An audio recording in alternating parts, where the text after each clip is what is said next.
PB ರೋಡಿನಲ್ಲಿ ಮಾರಕಾಸ್ತ್ರದಿಂದ ದಾಳಿ ನಡೆಸಿ ಯುವತಿಯ ಹತ್ಯೆ, ಯುವಕ ಪರಾರಿ. ವೀಕ್ಷಕರೇ ನಮಸ್ಕಾರ. ಸಿಟಿ ನ್ಯೂಸ್ ಕನ್ನಡ ಚಾನಲ್ಗೆ ಸ್ವಾಗತ. ನಾನು ನಿಮ್ಮ ಸಂತೋಷ್ ನಾಗಮ್ನವರ್. ವೀಕ್ಷಕರೇ, ಯುವತಿಯವರನ್ನು ಮಾರಕಾಸ್ತ್ರದಿಂದ ದಾಳಿ ನಡೆಸಿದ ಘಟನೆಯು ಬಿಸಿ ರೋಡ್ ಕೆಎಸ್ಆರ್ಟಿಸಿ ಬಸ್ ನಿಲ್ದಾಣದ ಬಳಿ ಗುರುವಾರ ಸಂಜೆ ನಡೆದಿದೆ. ಕಕ್ಕೆ ಪಕ್ಕದ ನಿವಾಸಿ 21 ವಯಸ್ಸಿನ ಲಾವಣ್ಯ ಮೃತ ಯುವತಿ ಎಂದು ತಿಳಿದು ಬಂದಿದೆ. ಗಂಭೀರವಾಗಿ ಗಾಯಗೊಂಡ ಯುವತಿಯು ಚಿಕಿತ್ಸೆ ಫಲಕಾರಿಯಾಗದೆ ಮೃತಪಟ್ಟಿದ್ದು, ಪ್ರಾಥಮಿಕ ತನಿಖೆಯಲ್ಲಿ ಆರೋಪಿಯು ಚೇತನ್ ಎಂಬುದು ತಿಳಿದು ಬಂದಿದೆ. ಈತನು ಯುವತಿಯ ದೂರು ಸಂಬಂಧಿ ಹಾಗೂ ಯುವತಿಯನ್ನು ಪ್ರೀತಿಸುತ್ತಿದ್ದ ಎಂದು ದಕ್ಷಿಣ ಕನ್ನಡ ಜಿಲ್ಲಾ ಪೊಲೀಸ್ ವರಿಷ್ಠಾಧಿಕಾರಿ ಡಾಕ್ಟರ್ ಅರುಣ್ ಕೆ ಮಾಹಿತಿ ನೀಡಿದ್ದಾರೆ.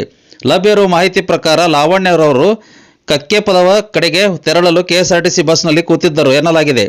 ಈ ವೇಳೆ ಅವರು ತಮ್ಮ ಸಂಬಂಧಿಕರಿಗೆ ಕರೆ ಮಾಡಿ ತನ್ನ ಪಕ್ಕದಲ್ಲಿ ಒಬ್ಬ ಯುವಕ ಕುಳಿತಿದ್ದಾನೆಂದು ತಿಳಿಸಿದ್ದು, ಬಳಿಕ ಸಂಪರ್ಕ ಕಡಿತಗೊಂಡಿದೆ ಎಂದು ಹೇಳಲಾಗಿದೆ. ಬಸ್ನಲ್ಲಿದ್ದ ಪ್ರಯಾಣಿಕರು ನೀಡಿದ ಮಾಹಿತಿ ಪ್ರಕಾರ ಯುವತಿ ಬಸ್ನಿಂದ ಕೆಳಗಿಳಿದು ಹೋದಳು.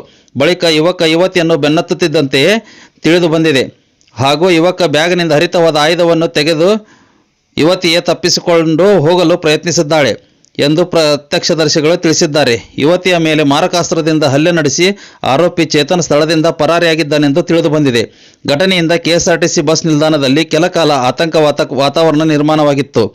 ಮಾಹಿತಿ ತಿಳಿಯುತ್ತಿದ್ದಂತೆ ಬಂಡವಾಳ ಉಪವಿಭಾಗದ ಪೊಲೀಸ್ ಅಧಿಕಾರಿಗಳು, ನಗರ ಪೊಲೀಸ್ ಠಾಣೆಯ ಪೊಲೀಸ್ ನಿರೀಕ್ಷಕರು, ಸಿಬ್ಬಂದಿಗಳು ಸ್ಥಳಕ್ಕೆ ಭೇಟಿ ನೀಡಿ ಪರಿಶೀಲನೆ ನಡೆಸಿದ್ದಾರೆ. ಪ್ರಕರಣ ದಾಖಲಿಸಿಕೊಂಡಿರುವ ಪೊಲೀಸರು ಆರೋಪಿಯ ಪತ್ತೆಗಾಗಿ ವ್ಯಾಪಕ ಶೋಧ ಕಾರ್ಯ ಆರಂಭಿಸಿ ಘಟನೆಯ ಬಗ್ಗೆ ಕಾರಣ ಮತ್ತು ಹಿನ್ನೆಲೆ ಕುರಿತು ತನಿಖೆ ಮುಂದುವರೆದಿದೆ.